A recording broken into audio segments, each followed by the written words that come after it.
Assalamualaikum warahmatullahi wabarakatuh. A'udzubillahi minasyaitonirrajim. Bismillahirrahmanirrahim. Amma ba'du, teman-teman, sahabat-sahabat semuanya yang jauh dari sini, yang dekat, semuanya mudah-mudahan dalam lindungan Allah Subhanahu wa taala. Yang menyimak dan yang menyampaikan mudah-mudahan menjadi amal jariah, ya, amal yang selalu kelimpahan rahmat dari Allah Subhanahu wa taala. Amin ya rabbal alamin. Nah, teman-teman, ya, besok ini itu hari raya kurban. Setelah hari raya kurban itu masuk tanggal berapa? Tanggal 11.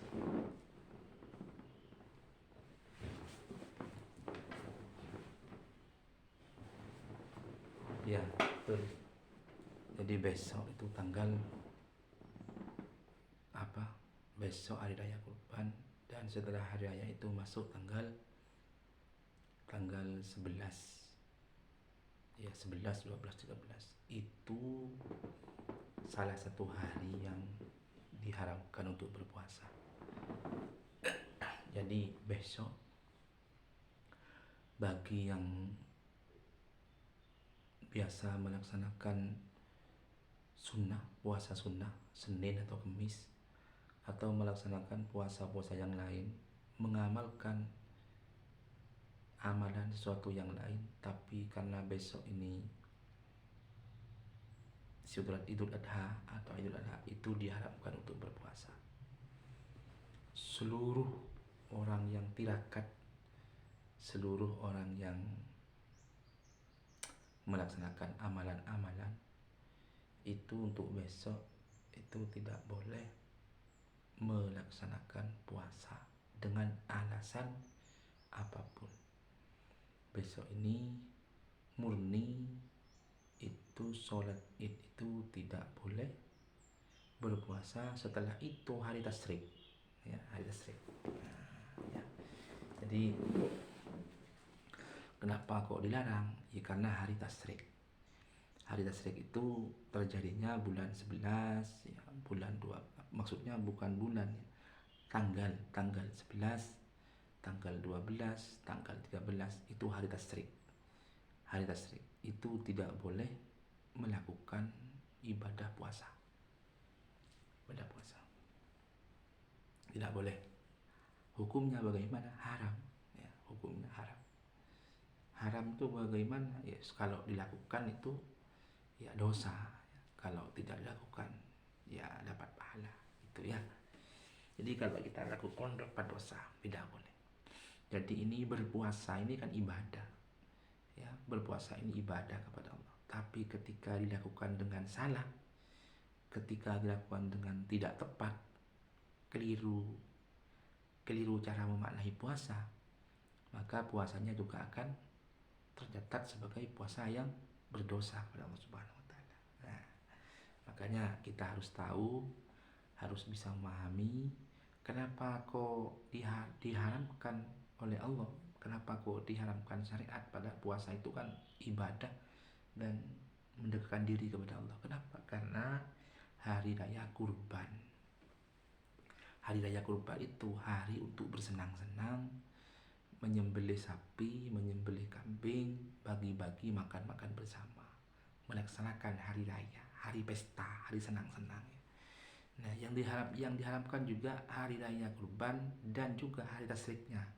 Hari tasyrik itu hari apa saja? Tanggal 11, tanggal 12, tanggal 13. Makanya ketika hari tasyrik itu kalau masih ada hewan kurban yang belum disembelih, ya, sekali lagi ya, kalau ada hewan kurban ya, yang belum disembelih, ya, kalau ada hewan kurban yang belum disembelih itu boleh disembelih walaupun tidak hari raya itu, walaupun tidak besok Kamis ini, disembelih hari Jumat, disembelih hari Sabtu, disembelih hari Ahad. Yang penting masih tanggal 11, tanggal 12, tanggal 13. Itu namanya hari tasyrik. Hari masih kategori hari raya kurban. Puasa haram. Puasa tidak boleh. Itu kalau disembelih hari itu kurban dan hewan-hewan kurban itu masih atas nama apa? Hewan kurban. Tapi kalau disembelihnya itu hari Senin atau hari Selasa, itu bukan tidak termasuk pahala kurban sudah. Pahala apa? Sedekah biasa. Jadi sapi disembelih ya atas nama sedekah sudah. Sedekah biasa. Tapi kalau disembelih hari tasyrik tanggal 11, 12, 13 itu masuk kategori kurban. Ya, hati-hati, bisa dipahami, dan jangan sampai menyembelih sesudah hari raya atau sesudah hari tasyrik. Kalau sesudah hari raya masih tanggal 11, 12, 13 masuk, tidak apa-apa. Masih disembelih itu boleh ya. Boleh dilakukan, boleh dilakukan, dan kategorinya masih kategori masuk hewan kurban. Kalau itu kita lakukan setelah hari raya, nggak bisa sudah ya. Aturan syariat seperti itu. Aturan syariat seperti itu. Nah, hewan kurban itu bagaimana cara pembagiannya? Cara pembagiannya ya harus diserahkan kepada orang lain, atau maksudnya ada panitianya. Ya, jangan disembelih sendiri, khawatir dagingnya termakan terlalu banyak kepada kita.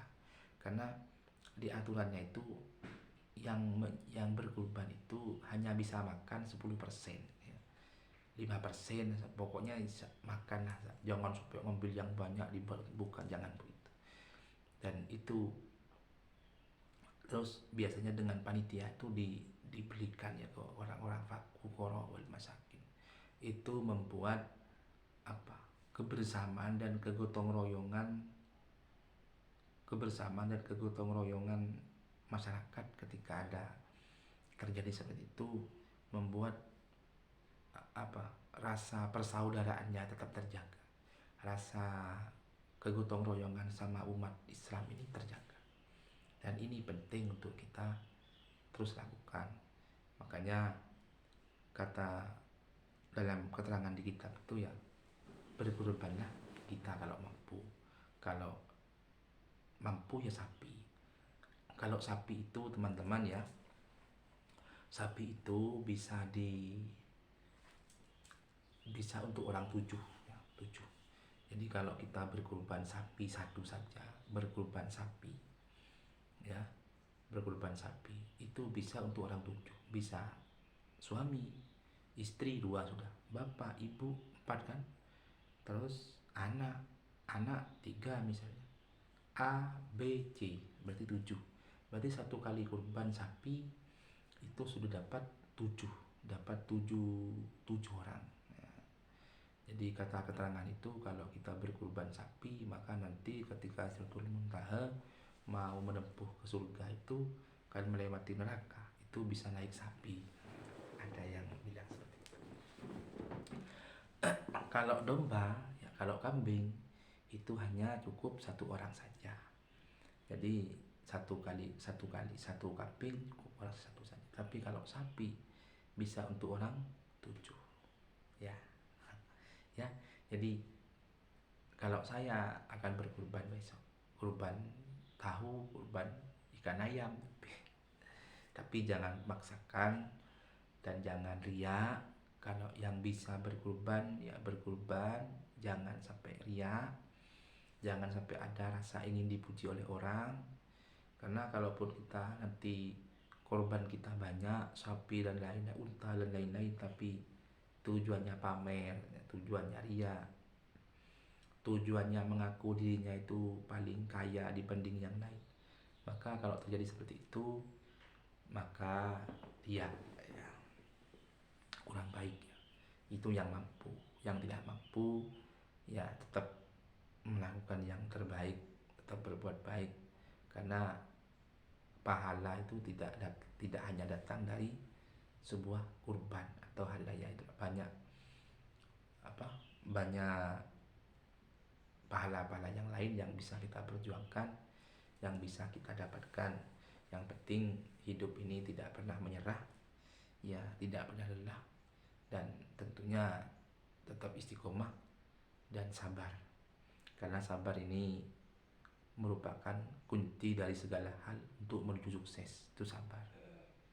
Sabar bukan berarti kalah, tapi sabar itu bentuk merendah, bentuk menerima, bentuk istiqomah.